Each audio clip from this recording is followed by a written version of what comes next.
What's up, everyone? Welcome back to another episode of the Heel Hookers podcast, episode 80. The gang's all back. Let's go. Yeah. We're back at our normal spot. Yes, normal spot. We're chilling. We aren't in Pennsylvania visiting family anymore. Very nice. It was good. Great times. You got that good old preview from Ginger by himself. Thank you very much for that, Ginger. Yeah. Wasn't my fault. I didn't do nothing. Before we get into all of the good stuff, as always, like and subscribe if you enjoy the content. Maybe drop a comment for all your thoughts on the card this weekend. We had some pretty good shit going on. We had UFC Fight Night, Jar Jar Binks versus Shamil. I feel like his last name should be Gaziev, but on the broadcast they kept on calling him Gaziev, and yeah. I don't know. It just doesn't feel right to call him Gaziev. Yeah, because you're racist. You don't get to decide what someone's last name sounds like. Just look at it. You know what I mean? Gaziev. I don't know. I can see it. Gaziev.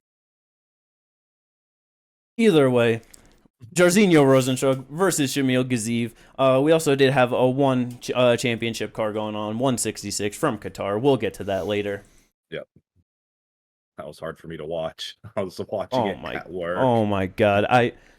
I told Kate I will never try to show anyone MMA for the first time ever and it not be UFC. Because I went to go show my sister that because, yeah, such a great card, right? We're going to get into that. That shit was oofy and magoofy. But the UFC fights. Jairzinho versus Shamil. The biggest questions coming into it, obviously, Shamil was 12-0 coming into it. One fight in the UFC. And it was just a really big step up. Jar Jar, a huge step up. Yeah, he has been at the top, fighting the best names in the division for a long time. And it was just like, all right, they're trying to push this guy. Was it a little bit too much? It was entirely too much. The answer is 100%. Because on top of Jairzinho just being way more experienced than him and having having fought such higher level competition, he was not ready for 5 rounds. So not only the person, but the spot. He was not ready for that fucking spot. He should not have been there. No. Yeah, like he really should not have. Just like from the opening, when he charged in, trying to grab a body lock takedown, and Jairzinho just whoop. It's like, and he slams his head into the cage. I'm like, yeah, buddy, ran his head straight you to are the not cage. taking him down. yeah, like that shit was really. Like, oh, buddy. Yeah. That's not a good thing. Really, on Jairzinho's part, the story of the fight for him, it was just being patient and working behind the jab. Because... jab and leg kick. Yeah, I mean, there were so many points where he was not throwing the leg kicks as much as he should have. It was kind of frustrating to watch that because it was just there so often and he was just not going for it. Granted...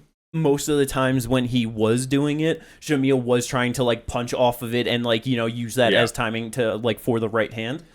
So with a big guy in front of you like that, I can understand that being a scary thing trying to, you know, do just, throwing leg kicks, getting hit with a right hand on one foot. Like that's exactly how he got knocked out by Francis. You know what I mean? Like trying to kick him just. But to your point, jabs and leg kicks, kept it simple, and was just able to keep a solid pace for a heavyweight across 20 minutes.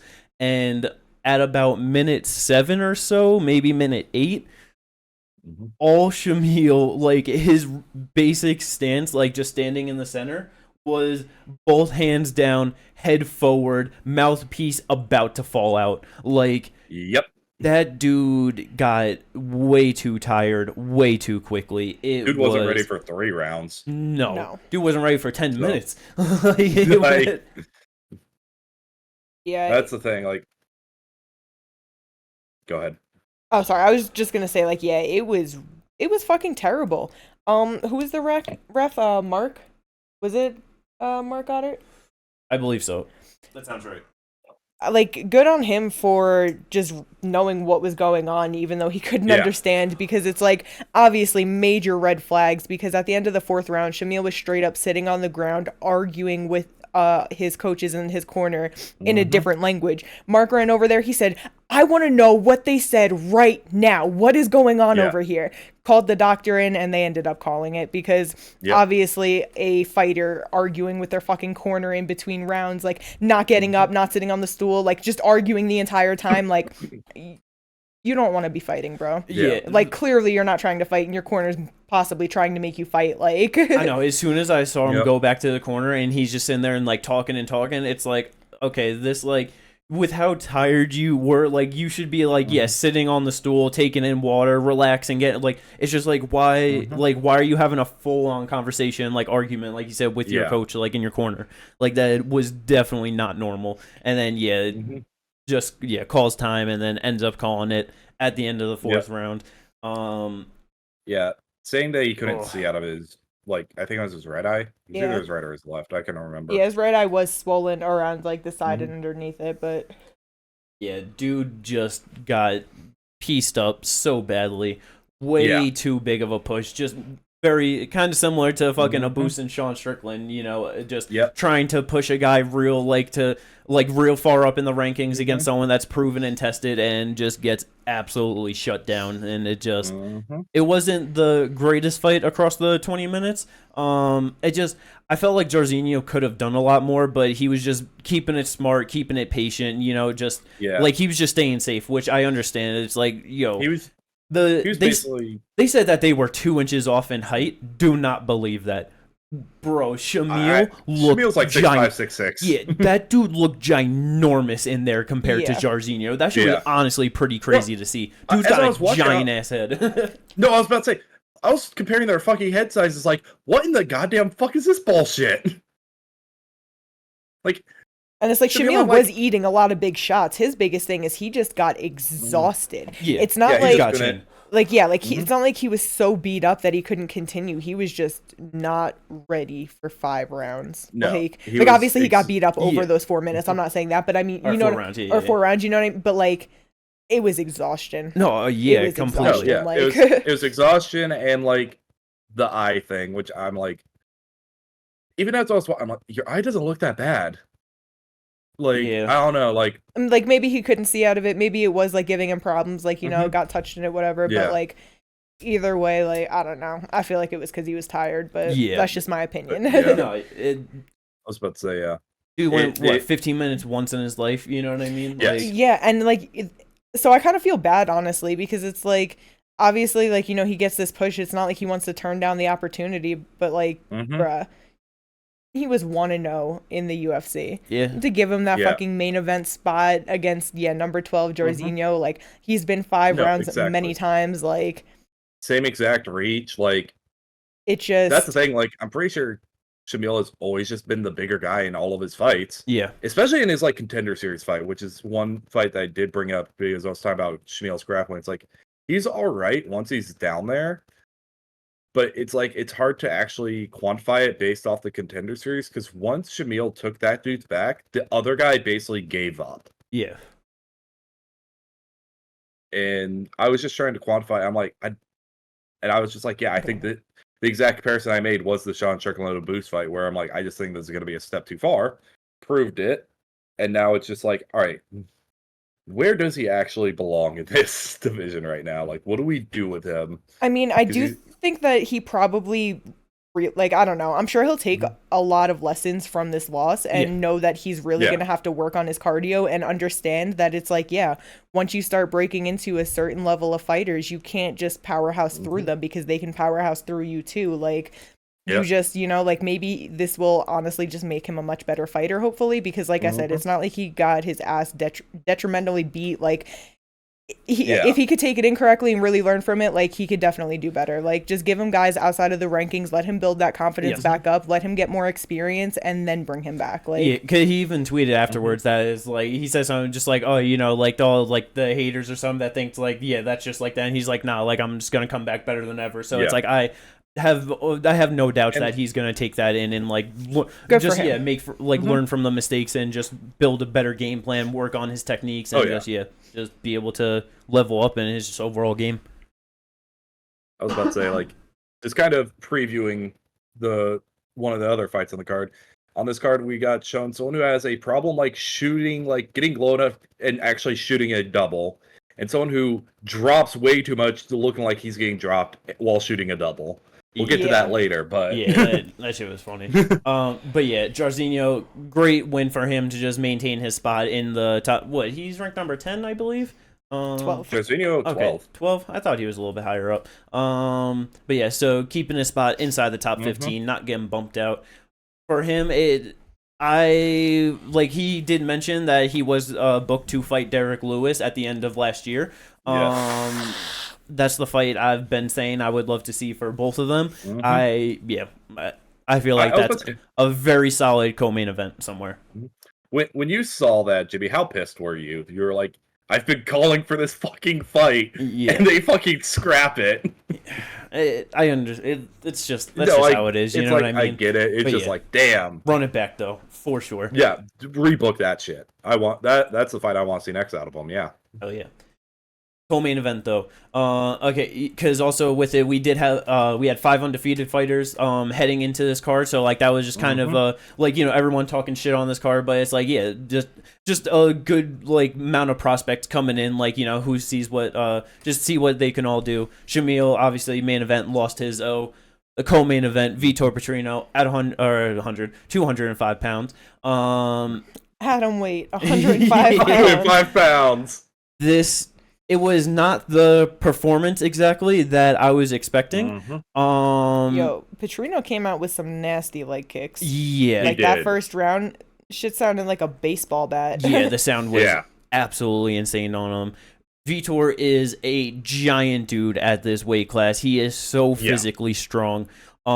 Gets the unanimous decision, goes to the 15 minutes with Tyson Pedro, which Tyson did end up retiring afterwards. So kind of sucks. Just all the with I don't know if you guys like saw his comments and shit after just the whole shit with MMA and shit. It's like it's just crazy that you have 11 fights in the UFC and because you lost the last one, it's like you basically got nothing. You know what I mean? Like struggling financially, just like retiring because you can't even see a future in your professional MMA career. Like is like he's not the greatest fighter in the world, but he's not the fucking worst. Like dude's 10-5, you know what I mean? Like got 6 wins in the UFC. I was about to say, and like probably a big part of that is that long layoff he had after from 2018 to 2022. Like after he lost, dude was not fighting for 4 years.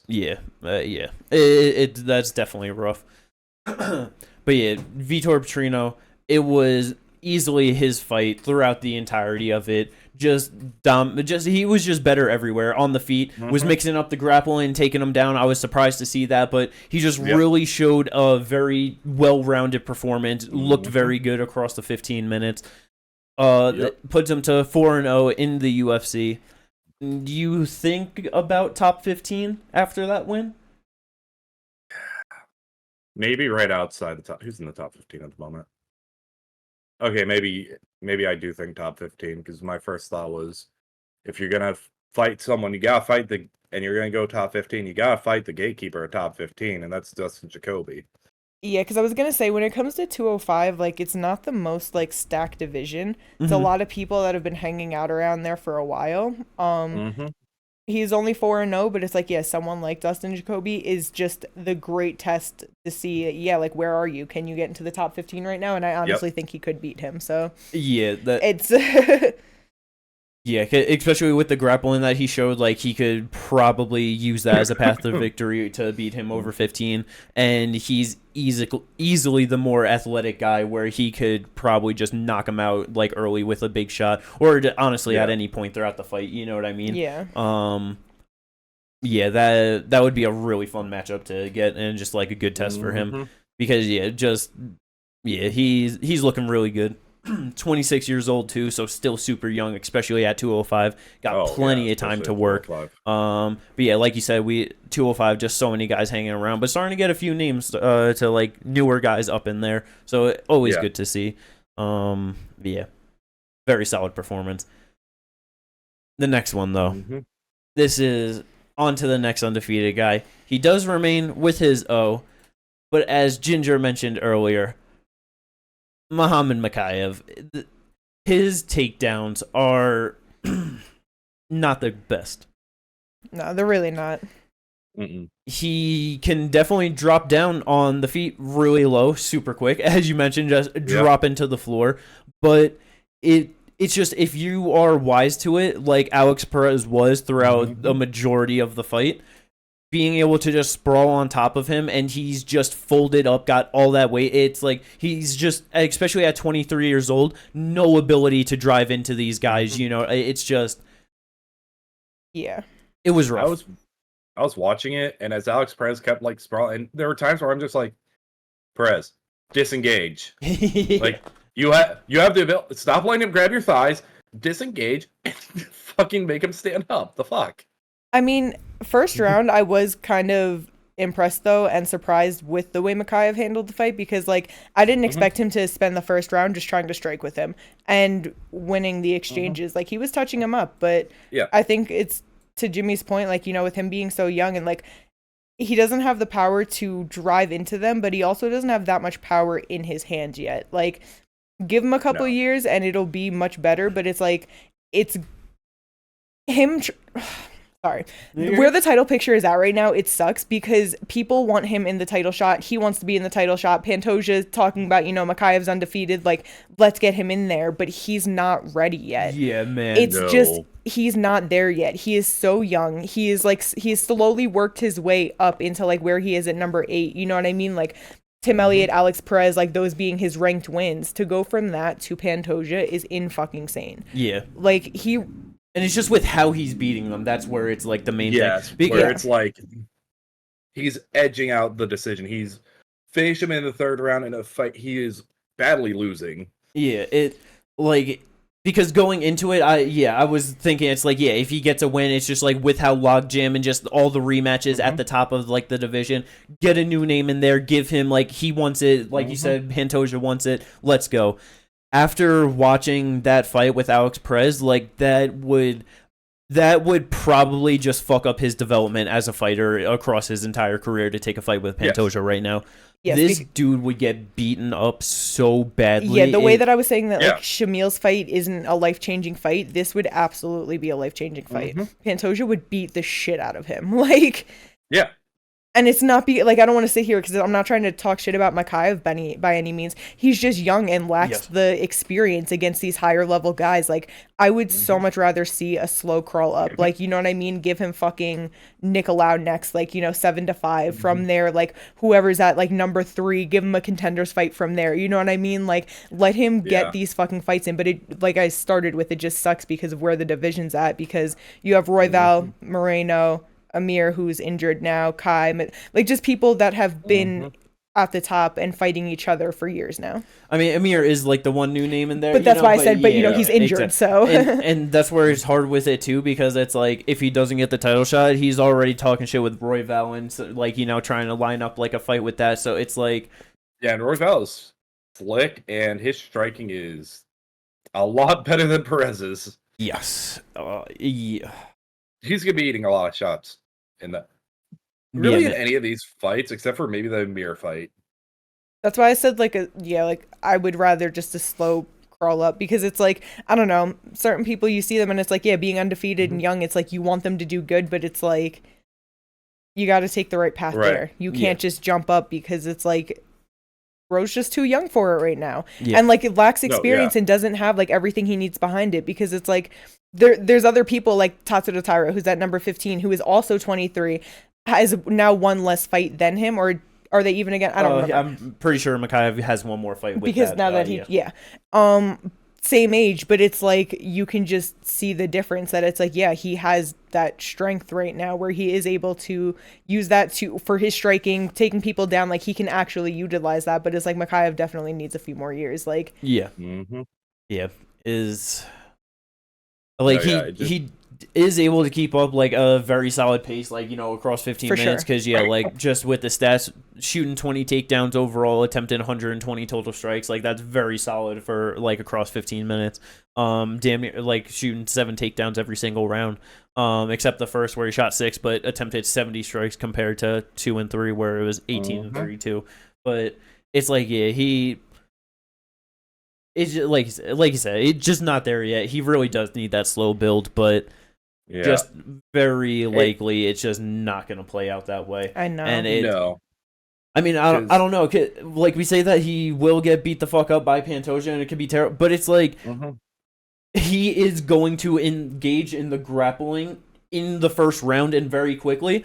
It could just be easy, like, reversal for Pantoja, grabs the back, and he chokes him the fuck out. Like it that's might not even be like it could just be a easy hot knife through butter in the grappling too. Like, win or lose, I do hope that it just goes straight to the grappling, because honestly, like, if they do just strike it out, like, Pantoja, I've seen Pantoja walk through way worse than what Mikhaev can throw. That's gonna be baby shots to him, like. No, and that's what I mean though. Like, if I'm Pantoja, bro, that's easy money. Disengage, get up. Stuff, disengage, get up. But Pantoja's there to do what happens, so that's the thing, is whether if Mikhaev starts engaging in the grappling, Pantoja's going to grapple with him. If he's trying to strike with him, he's going to strike with him. So that's like the one thing that I'm pretty confident in, is that I don't think that Pantoja will have some crazy game plan like that, where it's like, oh, let's be smart. No, he's going after him for the entire fight. Like, he's gonna push him everywhere. Yeah, like, and it's like, if dude's walking straight through Royval's fucking standing knees and head kicks and shit like that, and that's not phasing him, and like the boxing of Moreno isn't enough, and just everything, it's like, nah, that's Pantoja all day. Hopefully, like you said, does get that slow build, because honestly, like a fight because Mateusz Nicolau is a very good guy at the top of the division, so it's like that still would be a good test and a good next step up. Currently booked against Manel Cop. Or did they rebook it? Yes. April 27th. Terrible. So yeah, he's probably fighting Royval, honestly. I mean, but we'll see. We'll see. Who are ahead of him, he can fight. I'd be fine with that. That's still tough as hell. Yeah, no, but it's... Yeah. Kai can starch him in one shot in the first round, man. Hell yeah, but it's like a decent step up, though. You know what I mean? Like, it's not like, I'm super confident he'll win. Like, I think there are tough fights ahead of him, especially where he's at now. Like, number 7, like, 6 to fucking champ. It's dangerous, but... I don't think there's a single easy fight in there. No, there's not. But that's why, like, I would just rather, like, get the experience with the tougher fights before you go straight to the fucking hardest guy. Like, yeah, literally the hardest guy. Beat the mini bosses first. But yeah, good on Mikhaev though to pull it out. Easily won round 1 and 3 to get the unanimous decision win. Improves to 11-0. Beautiful for him to stay undefeated. Next undefeated guy remained undefeated as well. But boy, oh boy, the people with that fucking easy fucking money having him in his parlay, their buttholes were fucking puckering early round 1.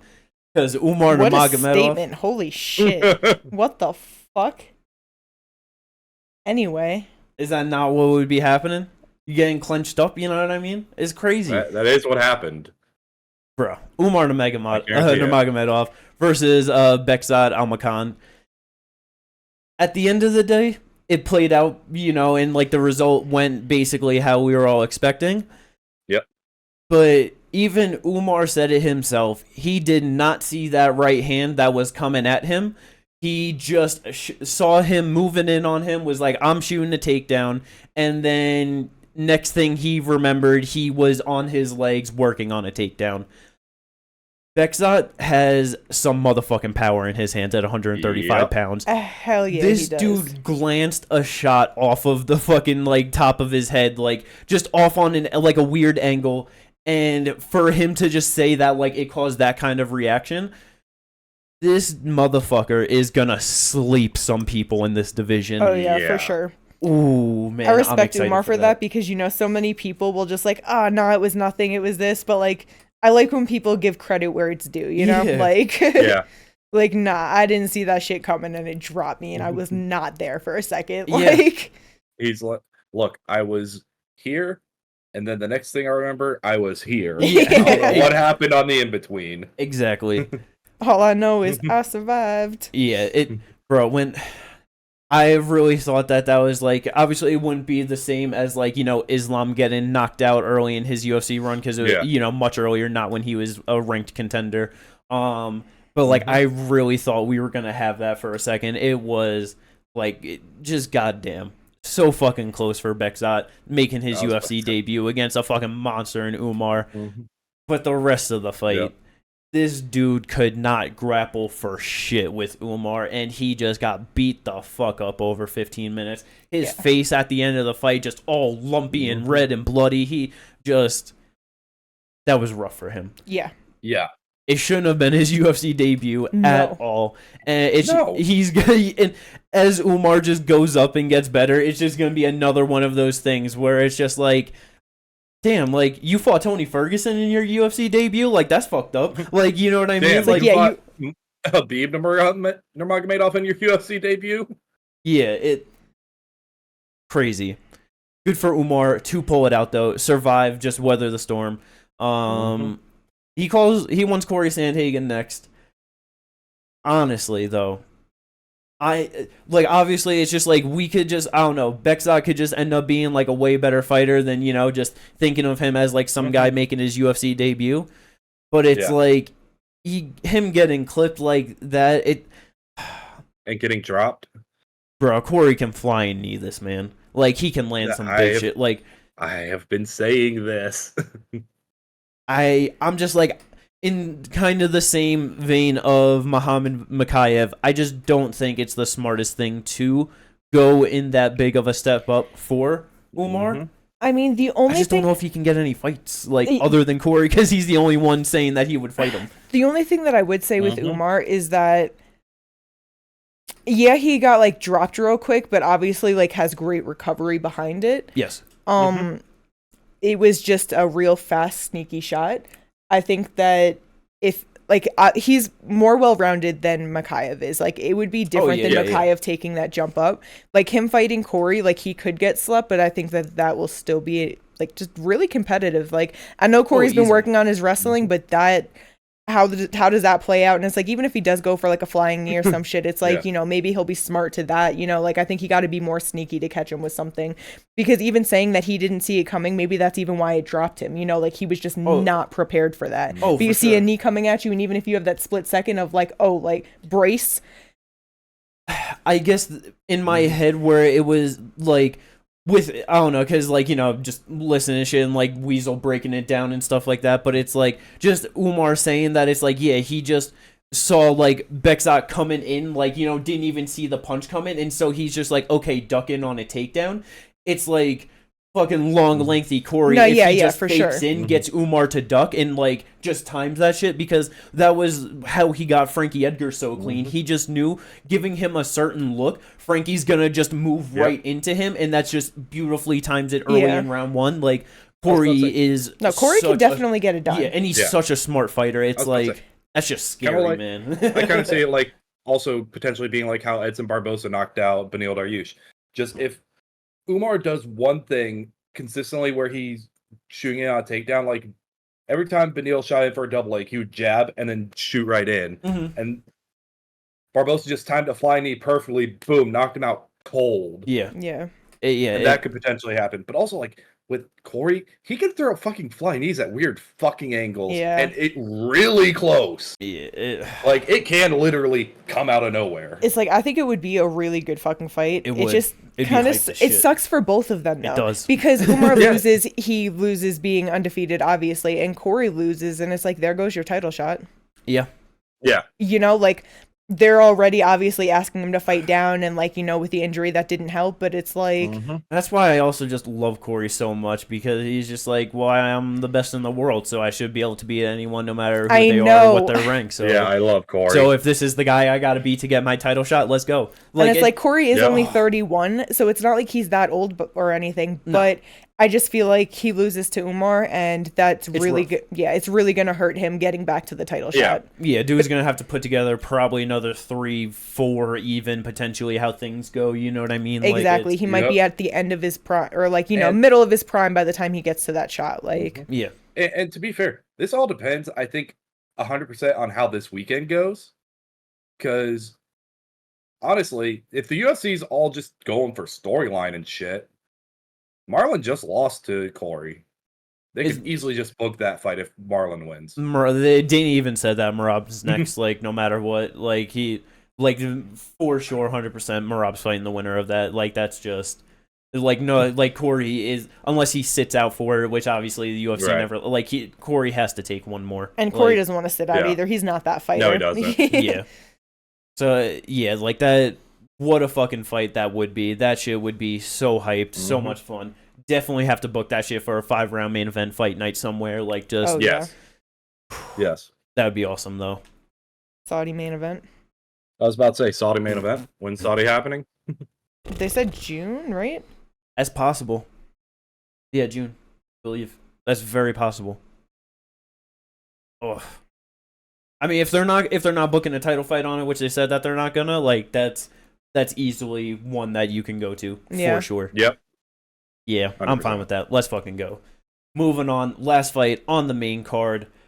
Oh, this was a good one. I was so excited going into it, and boy, oh boy, did it deliver beautifully. Yeah.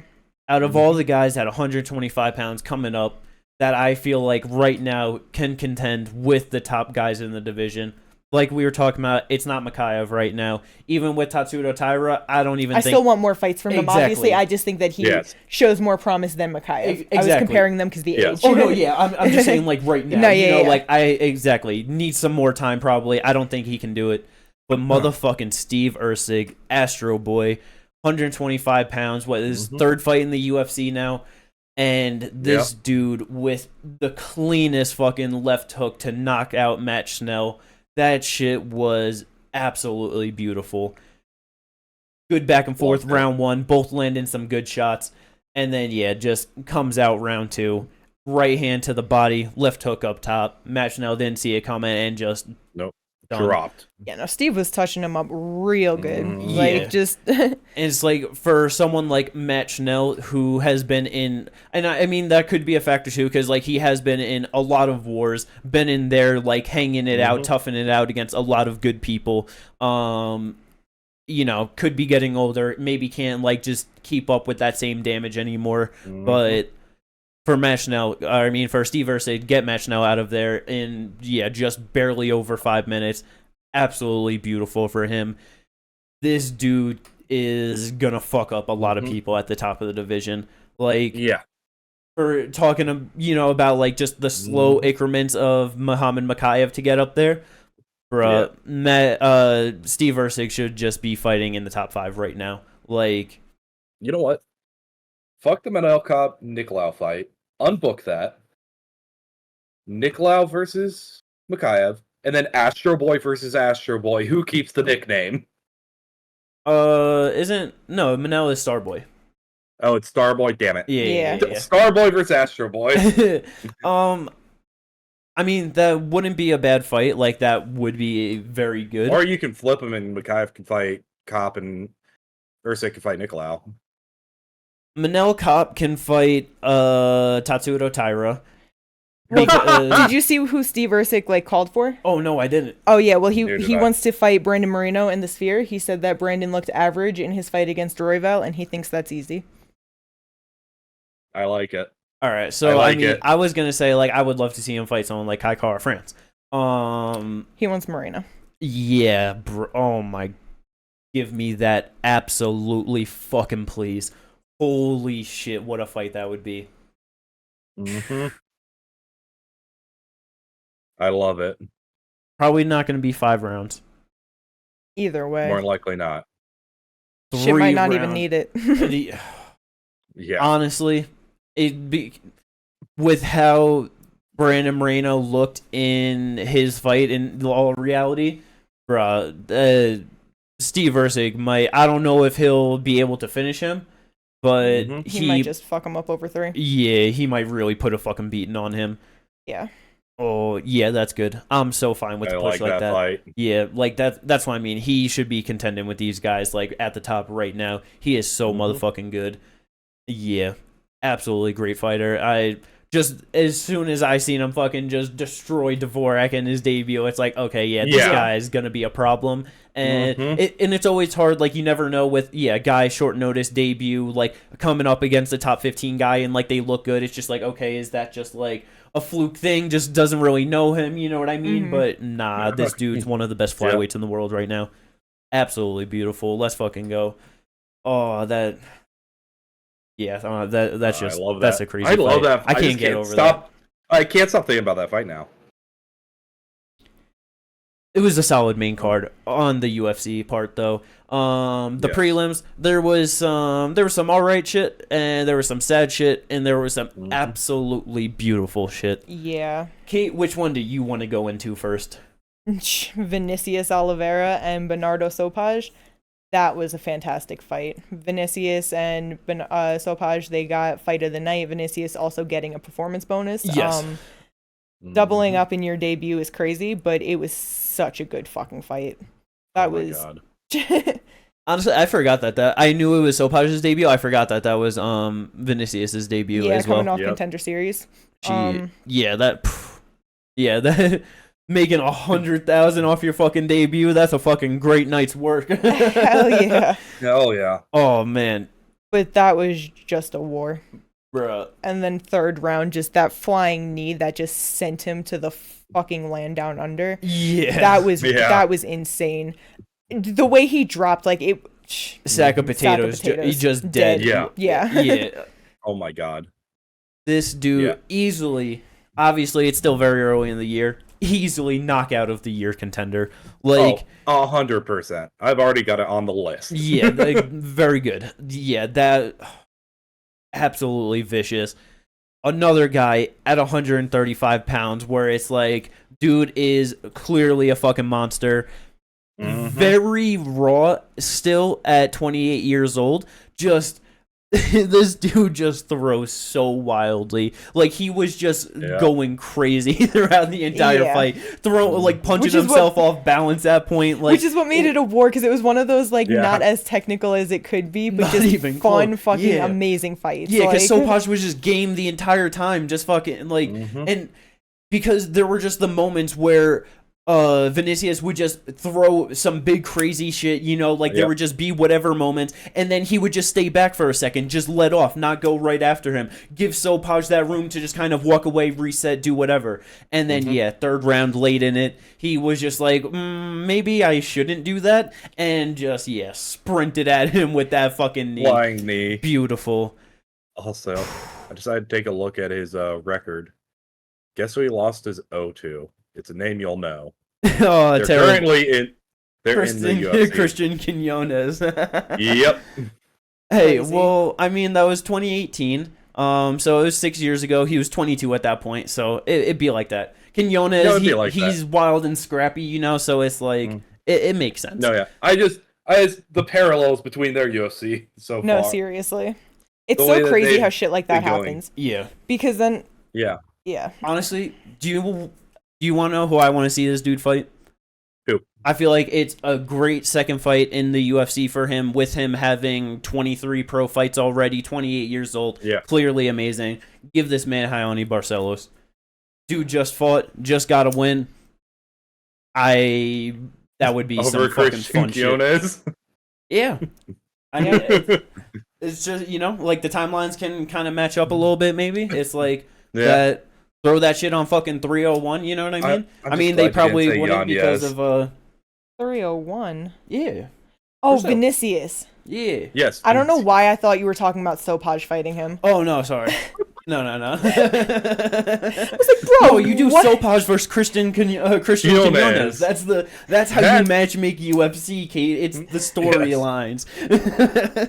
You book it on the same card. Right.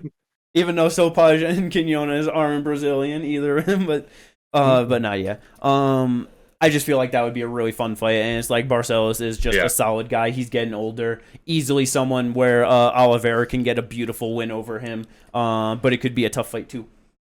Yeah. Ginger, on the prelims, out of all of the good shit, bad shit, sad shit going on, what do you want to bring up next? What was your next most excited thing? Ludwig Klein KO TK with a front kick to the fucking body. Goddamn, he was touching up AJ Cunningham. What a mismatch. Throughout that fight. What a mismatch. That's all, like... Yeah. This it makes me wish... Fucked him up so bad. Why did we have to lose Ludwig Klein versus Joel Alvarez? Why? That is such a good fucking fight. Yeah, that would have been amazing. This fight didn't even go 5 minutes, and Ludwig Klein landed 60 significant strikes on him. Yeah. 35% were to the body. He was going to the head like earlier on, just landing giant shots of just bombing on him. Not able to knock him out, though. And just as the smart thing to do, it's like, doing the head, that's not working. Let me touch the body. And because I think on Tapology, I had him second round KO TKO. He went to it a little bit too quick, a little bit too hard. And as soon as he touched the body, he's like, oh yeah, I could just do this. And just started ripping the shots, the kicks to the body. And then, that last front kick just fucking dropped him. He was done, man. That brutal shit for his fucking. That was Cunningham's debut, right? Yeah. Yeah, that's just fucked up. Fucking get Ludwig Klein on your debut, making fucking $10,000 to get beat the fuck up like that. Again, this is why these guys gotta get paid more. That's crazy. No one in their right mind would ever sign up for that for $10,000. No. Hell, he lost his Contender Series fight, fought in RDC 9, as real as it gets a win, and then comes back and fight. Guess the record of the man he fought at RDC. What was that? I said, guess the record of the man he fought at RDC. I don't know. I'm guessing a record is crazy. 8-10. Beautiful. I was gonna guess like 3-5 or some shit like that. 3-7. Yeah, you would have been close enough. I knew it was gonna be negative, but yep. I'm asking you to guess a record. Yeah. It's gonna be fucking bad. But yeah, like you said, really should have just been Joel Alvarez versus Ludwig Klein. It would have been so much better of a fight. But yeah, hopefully we could get that rebooked down the line, because that would be a lot of fun. Yeah, I know Joel is rebooked. Oh, that's right. He's fighting Mateus Rebecki. Yes, sir. Incredibly hard fight as well. Yeah. Probably an even harder fight than Ludwig Klein, honestly. Yeah, he's going to have to deal with that wrestling. Fuck. But on the prelims, we did have the last fighter heading into it that was undefeated. The first undefeated fighter to fight for the night. Javid Basharat, we've been high on him. We've been loving him. He was coming in against Amin Zahabi, and I know, Ginger, you mentioned it. I knew heading into it that it's like, this is going to be a rough fight. It's just Amin Zahabi is very good everywhere, just like Basharat is, and he's just a proven tough guy in the 135-pound division for the UFC. Yeah, I mean, Zahabi, like brother of Baral Zahabi, has been around that gym his whole career. Yeah. So he's had access to top-level coaches, athletes, and things like that his whole career. Yeah. So it's just one of those things where it's just like, I saw it being a tough fight, and I was just like, but I was also like, Javid's really good. He could get this one, but I feel like there might be an upset. I was hoping he was going to be able to get that done. I thought he could, but fell to 14-1. Yeah. It just really, honestly, like, because I feel like he has a bit of the Royval problem, where it's like he throws, but it's just like nothing has that much power, like, most of the time, you know what I mean? He's just not a big hitter, but he doesn't throw as much as someone like Royval. Like, he's not as active as him. He goes to the grappling, which he does have some good grappling, but again, just doesn't have the power to like really penetrate through on a lot of like the takedowns. Like, there was I forget which round it was, but there was like one takedown. He just shot in clean double on Zahabi, and he just like fucking threw him off of him like it was nothing. He just bailed out of it. Like, it just, it's gonna be rough for him. It probably just has to change up his strength and conditioning regimen, just, you know what I mean, just I don't know, get a little bit more power on that grappling. That would really help him out for sure. 100%. But yeah, those were definitely the biggest things of note on the prelim. Had Christian Leroy Duncan come back with a beautiful win, used the grappling, which I wasn't really expecting. That was very nice. Neither did I. And then Loic Radzhabov started off the card with a fucking third-round finish. That shit was really sad to see. Yeah. El Sawadi was doing so good throughout the entire fight, just edging him out, and then just gets clipped with the big right hand, goes down. Yeah. Definitely a bit of a late stoppage on that one. Let that go on much more than necessary. But a little too long, Yeah, it sucks, because El Sawadi is good. He's chinny as fuck. Yeah. Fourth loss, been KO TKO'd every single one of his losses now. 3 of them in the first round, this one in the third. Yeah, it's rough when you just can't take shots like that at the top level. Yeah, or just even not even at the top level. Yeah. But that was the UFC card out of the Apex, which was supposed to be 1 second. The Saudi card. There's also just a quick mention of the Eric Anders Jamie Pickett fight. It wasn't a great fight. Yeah. But post-fight press conference, Jamie Pickett did retire from MMA. Yep. Yeah. Citing many of the same reasons for Tyson Pedro. Like, he's got a family. He wants to lead them through life, and you can't do that if you're fucked up from fighting. Yep.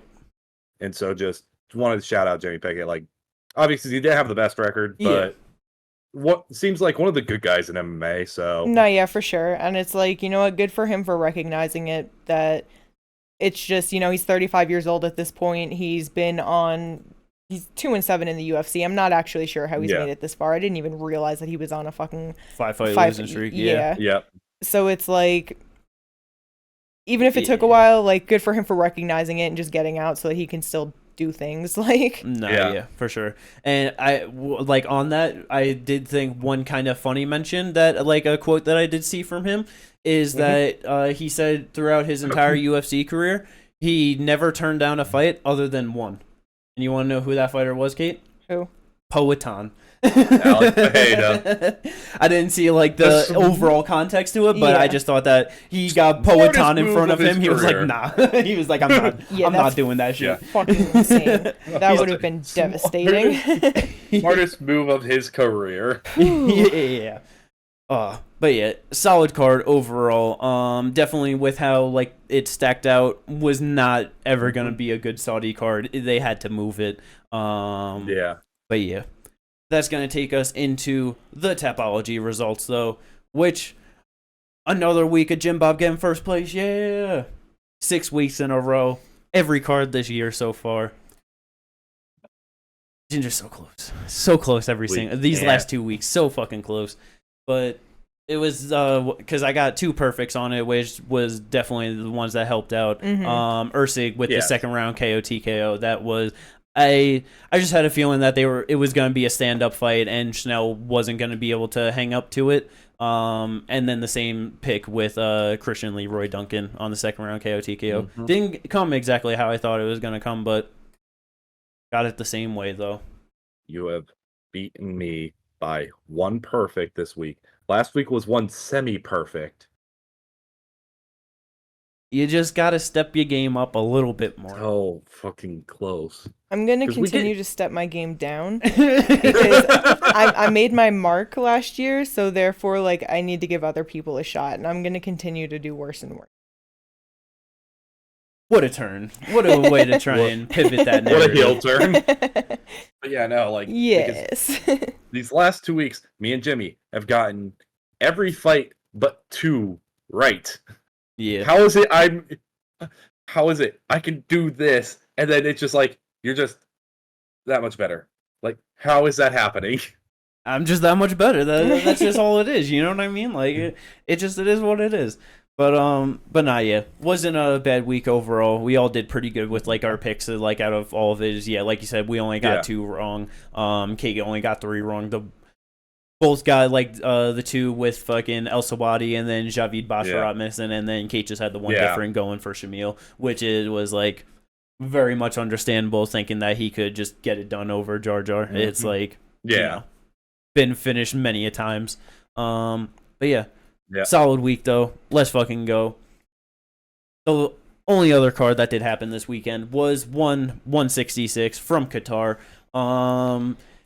Qatar's never holding MMA events Bruh, again. they have... Okay, so... Because already, like, going into it, they fucking stacked the fucking deck. 5 title fights. It was going to be epic, awesome. We were like, let's fucking go. And then one definitely realized, like, oh yeah, if we have all of these fights, we have no other people to headline other cards, like, in the next couple of months down the road. So they pulled Stamp off of it. They pulled Ty Ruotolo off of it, which it's like, you understand that. So we ended up with 3 title fights, and then we did have a big, like, heavyweight fight, number 1 contender kind of fight between Arjun Bhullar and Amir Ali Akbari, and we're going to start there. because history was made in one with a couple of these things going on. But with this fight, the first ever red card and disqualification due to timidity in one championship history. Bro, Arjun Bowler did not want to fight. No, not at all. That was terrible. I have never seen something that bad. It was like after he fought Anatoly, which was his last fight, I feel like that changed him after getting finished like that and fighting a hard hitter. Because Amir landed like a few shots and all he did was back up. Yeah. And one is very big on we don't do that. They are so quick to you gotta work, you gotta work. Like they don't let that shit ride for even 10 seconds. Like they are yelling at you that you gotta do something. And bro got yellow carded 3 times, and then the 4th time it was the red card. I think they both. Yeah, he got yellow carded twice. I think Amir got I think at one point they both got yellow carded. Then Arjun got yellow carded again, and then he got red carded. But yeah, that shit was just terrible. And then it's definitely hard to beat someone up and hit them when all they're doing is backing up and running away. But it's also for Amir to just I don't know, be getting that sweaty and tired seeming and just not able to do anything to him when Arjun wasn't doing anything. That wasn't great to see in his hopes for a rematch with Anatoly. He's already got fucked up, I'm pretty sure, in the first round by Anatoly before. Yeah.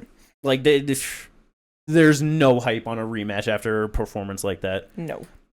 Dog shit fight. and I understand the one's rules, but I'm also I'm of two minds of it. I get it, I kind of like it, and then the other side of my mind is just learn to cut off the cage. Yeah, that's if you're having this stop him from running away. That's where I know, because that's where overall with that style of backing away and stuff like that, people will complain about it just in general, you know what I mean? Yeah. And that's where it definitely in my head where it's learn to cut off the cage. It's really not the craziest concept to trap your opponent, and you know what I mean? To, for me to look at you as a high level of fighter, you should know how to cut off the cage, cut off your opponent, do these things. That's kind of expected of you to kind of learn how to do. Yeah, because that one laid into the 3rd round, and it's after fucking even after 7 minutes of him only doing that, it's you should know that that's all he's gonna do. But it's nah, just big shots, just throw big punches. Yeah, exactly. That's all Amir knows. But absolutely butt cheeks of that fight. And then probably the second thing of making history, because in the next fight right after, we had the first title fight, Jared Brooks taking on Pacquiao. In a rematch. And this one also ended in disqualification. When it happened live, I thought it was just the most perfect, beautiful slam ever from Jared Brooks, just dumping Joshua Pacquiao on his fucking head, knocking him out. And then, there's you can't slam people on their head, neck, or spine. And then they showed the replay and just hidden on top of his head and his shit just turning. And it's I guess you can't do that, huh? Chatri was pissed. Yeah. He was so mad. I'm not gonna lie. This one I'm not of two minds of. What do you mean that? What I mean by that is I am 100% Jared should have won that fight. I just think that the way they worded their rule is stupid.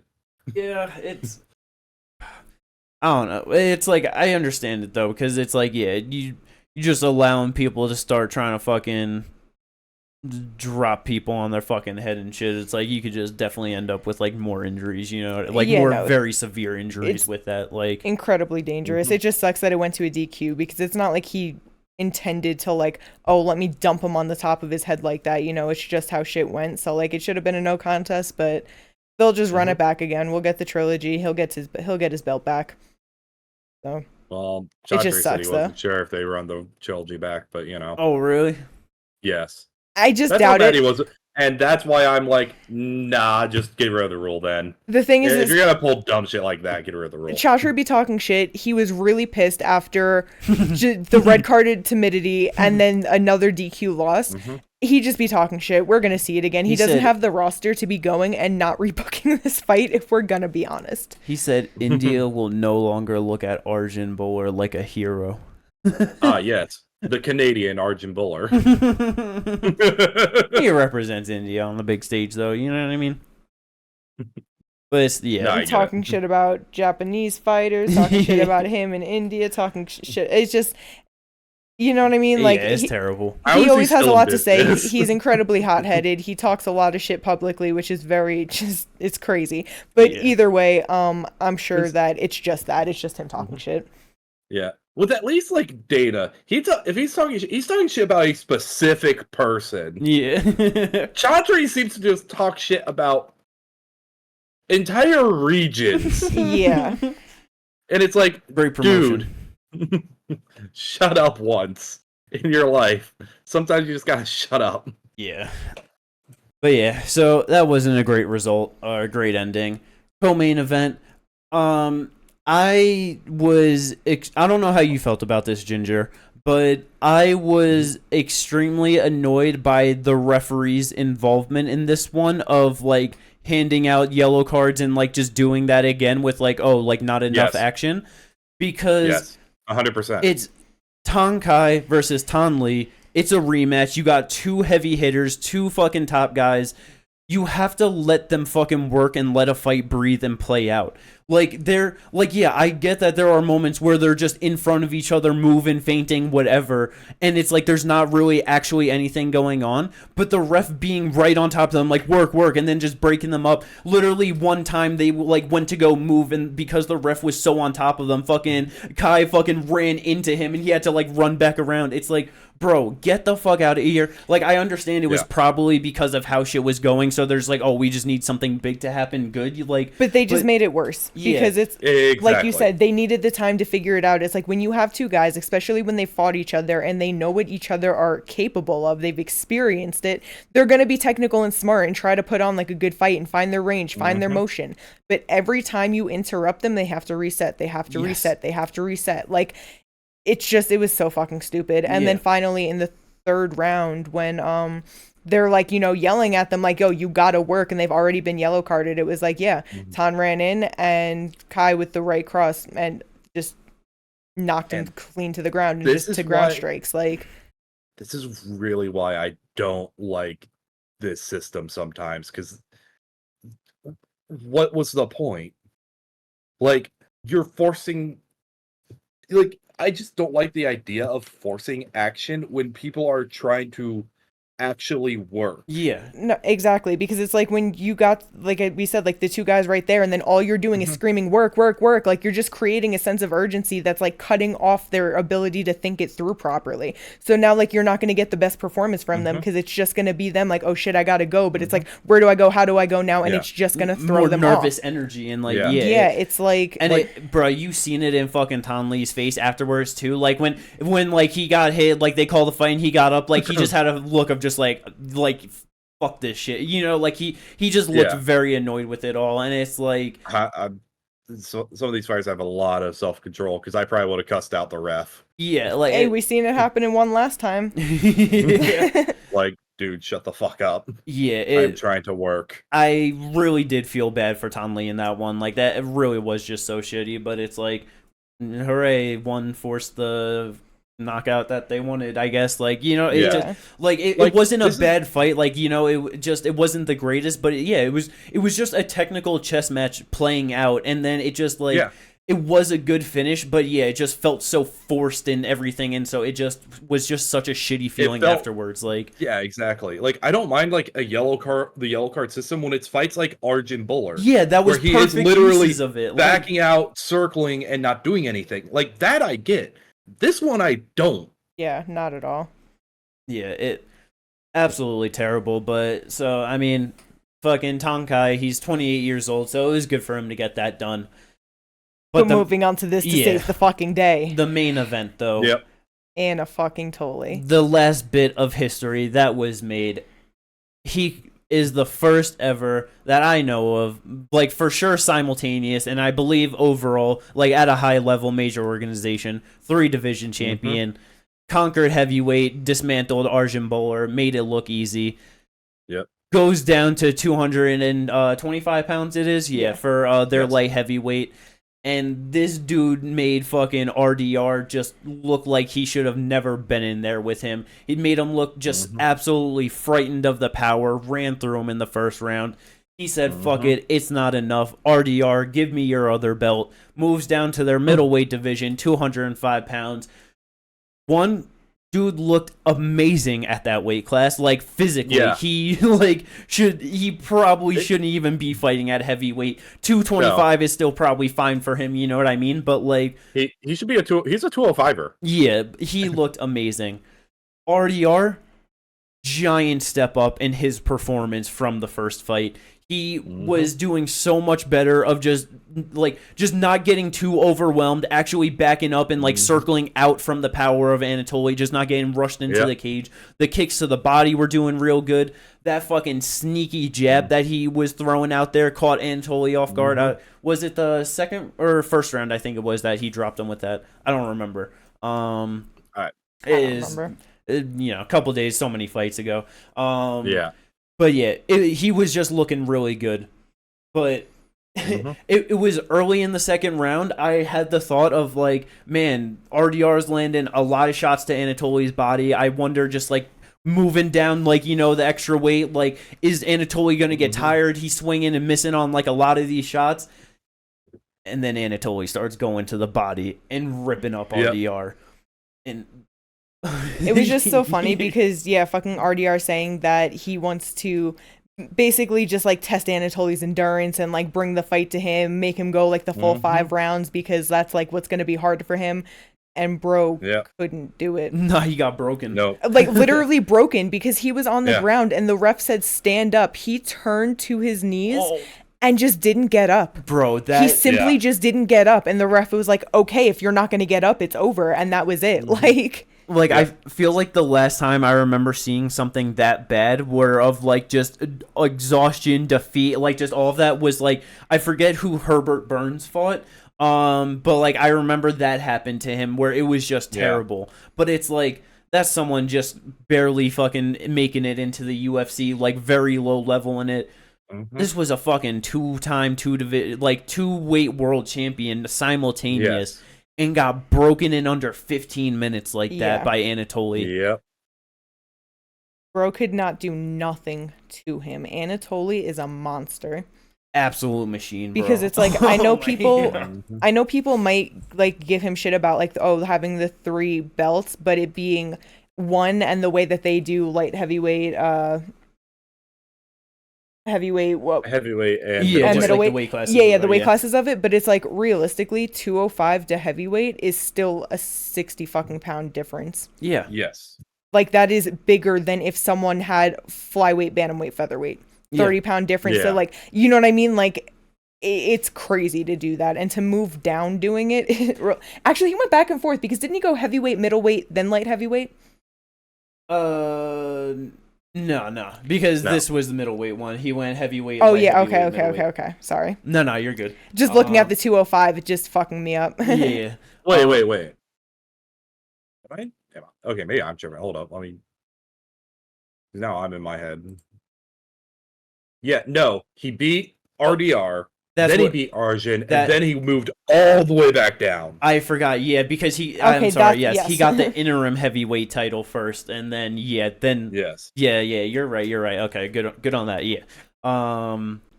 so that's what it was. Yeah, so, just bouncing 225 back up to heavyweight, and then, down to 205. Like, it's Insane. crazy doing that. Absolutely beautiful. There's one fight at heavyweight outside of the UFC that's like at any bit of interest, and especially with how he's fucking doing it, being able to go down to 205. Like I mean, I don't know. I can't think of anyone like PFL Bellator, like 205 that it's like actually if Vadim Nemkov was still staying at 205, that would be interesting. But Anatoly versus Francis Ngannou at heavyweight, that's the best fight that can be made easily. Yeah. That's the biggest fight. Is the biggest fight, and I can't wait to see Francis Ngannou get a round 1 KO. Yeah.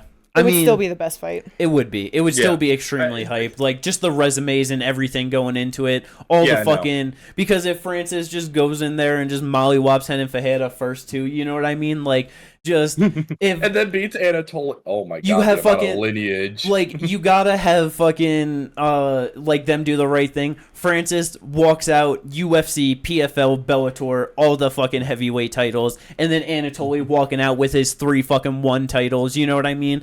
Just that would be an epic fight. That would be fucking awesome.